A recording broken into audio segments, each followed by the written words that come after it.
Fala aí, pessoal, como é que vocês estão? Iniciando mais um acompanhamento mensal, vamos falar sobre o RZTR11, o Risa Terrax, mais um mês acompanhando esse fundo. E eu até lembro no mês passado que eu coloquei a thumb para vocês não confundirem esse fundo imobiliário com o Fiagro, pessoal. Aqui a gente está falando de um fundo de ativos reais, de imóveis, a gente não está falando de fundo de crédito, tá?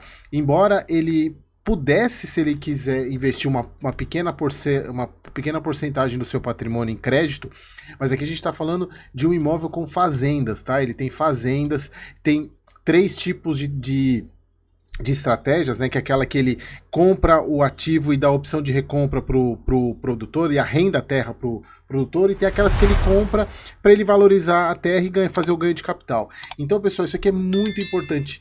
Tem muita gente precificando esse ativo como Fiagro e, ao meu ver, está abrindo grandes janelas de oportunidade, porque, assim, no mercado que a gente tem hoje, a estratégia dele é meio única. Assim, eu gosto bastante dele, embora a gestão tenha pisado na bola na última emissão. Vocês que me acompanham aqui há mais tempo já sabem. Mas vamos lá, vamos falar sobre ele. Fizeram uma compra esse mês usando o recurso da terceira e quarta emissão, agora eu não sei de cabeça, né, que foi uma emissão atrás da outra, que é inclusive o ponto de crítica ao Risa, mas assim, pelo menos está valendo a pena. Aquele esforço todo para fazer a emissão. Então aqui o fundo agora, relatório de março, 4 emissões, como vocês já sabem.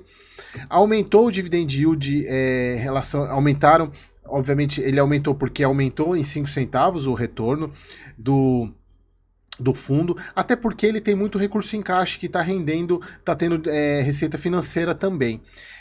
Mas também o dividend yield aumentou porque a cota de mercado caiu bastante. Acho que no mês passado estava em 98, se eu não me engano, fechou em 98.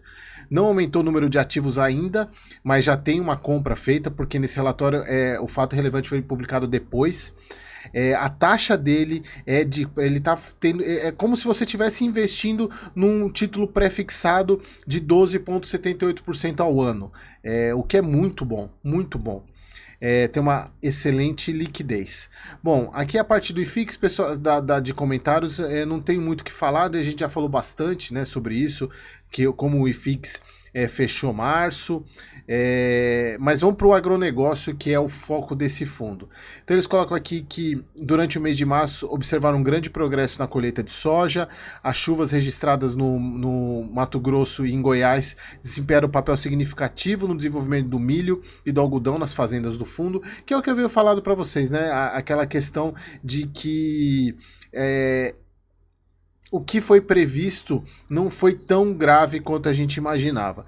Eles colocam aqui nas fazendas do Nordeste, as fazendas do fundo, o clima colaborou para o desenvolvimento das lavouras.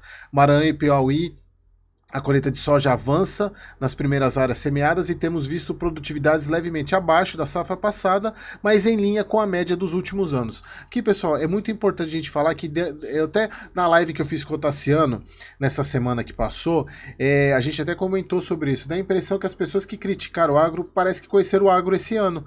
E não sabem que o agro ele é cíclico, tem anos que ele vai muito bem, tem anos que ele vai sofrer, porque tem fatores que não dependem do controle humano. Obviamente que a tecnologia ela ajuda muito a reduzir os impactos do clima, mas tem hora que não tem o que fazer, né? Precisa de chuva, precisa de temperatura, e tem horas que isso não acontece, mas o agro é muito resiliente. Na Bahia, a colheita de soja também avança, sem surpresas, e o algodão segue se desenvolvendo. Aqui, pessoal, como a parte de soja, agora a gente entra na parte de soja, que no final de março, 71% da área plantada já foi colhida, levemente abaixo, como a gente já sabia ali, referente ao ano anterior, mas aí eles colocam aqui, apesar da melhora recente dos prêmios do grão no porto, a comercialização ainda segue lenta, com apenas 46% da safra vendida. Aqui, na verdade, é que os produtores estão segurando a soja, esperando com que haja um aumento no preço da cotação, que a gente vê aqui que deu uma subida aqui nos últimos meses, né? Principalmente nos últimos, principalmente fevereiro, março e abril, voltou a aumentar um pouco a cotação, então os produtores estão segurando. E aqui um ponto muito importante que eu tenho falado desde o ano passado, na verdade desde a eleição do Milei. que a safra da Argentina segue progredindo bem. E eu venho, acho que para quem me segue aqui, escrito já há algum tempo, eu venho falando isso, que a eleição do Milei ia trazer a Argentina de volta para o cenário do agro, trazendo um competidor fortíssimo para o Brasil, que por um certo lado é bom, porque você tendo um competidor te força a melhorar o seu desempenho, porque quando você está sozinho, você fica meio acomodado. Milho, a safra de verão segue avançando, com cerca de 46% da área no final de março. Espera-se uma produção de 113 milhões de toneladas, uma redução de 13% em relação à safra anterior. Aqui, o milho é o que mais impacta, porque também a soja acabou atrasando. O mercado interno, o milho registrou uma queda de 0,72 ao encerrar o mês de março, e a gente vê que a gente estava com uma queda grande, né? Ele caiu de novo, mas voltou a subir um pouco o preço da saca de 60 quilos do milho. O algodão vem surpreendendo, o plantio foi finalizado, os indicadores, né, aumento de 15,4% na área plantada, 7,7% na produção, e a demanda deve chegar a 3,5 milhões de toneladas na safra desse ano, 23-24, o que dá mais ou menos 4% acima do ano passado. Aqui a gente vê o preço, né, teve quase R$300 arroba, mas a gente está trabalhando aqui com volta de R$130. Bom, agora sobre o fundo, pessoal, a receita imobiliária aumentou bastante, até porque já teve incorporação de ativos, como a gente falou no mês passado.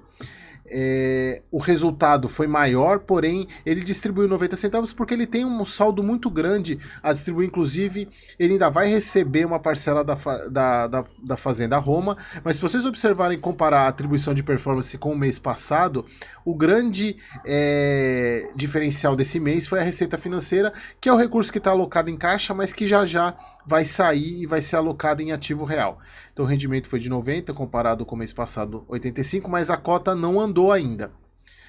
Aqui, pessoal, sobre as perspectivas, o comentário da gestão, eles colocam aqui que a gestora informa que possui 5 termos de compromisso de compra e venda em fazendas do Alto Parnaíba, Santa Rosa, Tocantins, São Miguel, Montevidil, no Goiás, e Samambaia, num total de 360. Porém, eles já assinaram, saiu no dia 11 de abril, o compromisso de compra e venda foi assinado com a fazenda de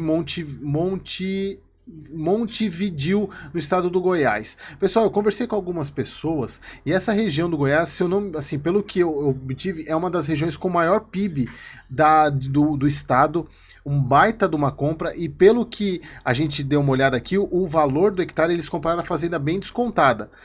Vão pagar 60 milhões, sendo 61 mil reais o hectare, 45 milhões à vista e depois 15 milhões depois da escritura. E essa modalidade é aquela de sem leasing back, que é ele compra o ativo, arrenda para o ex-proprietário, e esse proprietário ele tem a opção de recompra da terra lá na frente. E eu fiz umas contas aqui, pessoal, pegando o que ele vai incrementar por ano na cota, vezes a quantidade de cotas, dá 8 milhões por ano. E fazendo uma divisão pelo que ele pagou, tá dando um yield dessa compra, um cap rate, digamos, de 14,14%. É praticamente um pré-fixado de 14,14% ao ano. E isso vai aumentar bem. Não vai aumentar bem, não, porque não traz tanto impacto, mas vai aumentar a taxa do fundo. Que assim, eu fiquei muito impressionado com esse retorno que o fundo teve nessa compra. É um pré-fixado de 14,14% ao ano. E aí eles ainda falam que eles ainda têm os 4, porque lembra que eles colocaram 5 termos, né? Então eles já confirmaram, e faltam os outros 4 para assinar, que é do Alto Parnaíba, Santana do Tocantins, São Miguel e Samambaia, no Maranhão. E aí eles colocam que quando for formalizado, ainda vai ficar faltando 22% de recurso da quarta emissão. Então eles estão alocando bem, acho que foi 750 milhões, se eu não me engano, a alocação do total, né, das duas emissões, que foi uma em seguida da outra. Então eles colocam aqui que a queda da taxa de juros, né, que caiu para 0,75, e aqui eles falam sobre a operação alocada de 12,78% ao ano. Se a gente for considerar que a inflação está em por volta um pouco menos de 4%, a gente está falando de um retorno real de mais de 8%. 8 mais 4, 12. 8% é muita coisa. Por isso que eu venho falando que eu ainda acho que o fundo está bem barato. Obviamente não é recomendação de compra, porque ele tem uns riscos que estão inerentes a esse processo, né? Para os meus alunos e os membros plus do canal sabem o meu preço, o preço de recomendação. E aqui eles falam sobre a questão ainda que vai receber agora no final de maio mais uma parcela da segunda parcela da venda da Fazenda Roma. Isso vai manter, provavelmente, se eu não me engano, pelo que eu analisei, provavelmente já o mês que vem ele deve voltar para R$1 por cota, tá? Aqui a parte de sales e back vai aumentar bastante, porque ainda tem 24% a liquidar. Então caiu subiu de 29% para 53% na estratégia, e exatamente por causa do caixa, né? E ainda ele tem muito caixa que tá. Esses 31% aqui foi o que trouxe aquele resultado financeiro para o fundo. Aqui as estratégias, pessoal, eu não vou explicar de novo, é só vocês pegarem os vídeos anteriores aí, que eu acho que é um dos primeiros vídeos do ano passado que eu explico essa estratégia do fundo. E aqui as propriedades do fundo, né? Não tem nada de novo, né? Ainda não foi incorporado essas fazendas. E aqui todas as fazendas do fundo. Então, pessoal, é isso que eu queria trazer para vocês. Gosto demais desse fundo, mas muito mesmo. Uma pena que a gestão deu umas vaciladas. Vamos torcer para a próxima emissão. Eu acho também, pessoal, que é o seguinte: a gente fica questionando muito como foi feita a emissão, aquele custo absurdo, o fundo pagando uma parte, deu quase mais de 4%, se eu não me engano, de taxa de distribuição. Porém, a gente está vendo que eles estavam querendo fazer essa emissão logo porque eles precisavam de recursos, porque eles queriam comprar esses imóveis. Provavelmente porque a condição estava muito boa, e a gente está vendo que está sendo muito bom mesmo. Então isso pode ser dar um braço a torcer. O motivo da emissão ter sido vindo tão ruim, uma emissão atrás da outra, a fase de direito de preferência foi muito fraca, a captação, veio a fase pública que foi a que deu conta do recado da emissão. Mas é isso, pessoal, então vamos continuar acompanhando. Como eu falei para vocês, gosto demais desse fundo imobiliário, beleza? Até pelo fato de que, como vocês me conhecem, eu sou engenheiro agrônomo, então não teria muito sentido eu não ter agro na minha carteira, beleza, pessoal? Então, espero vocês no próximo vídeo.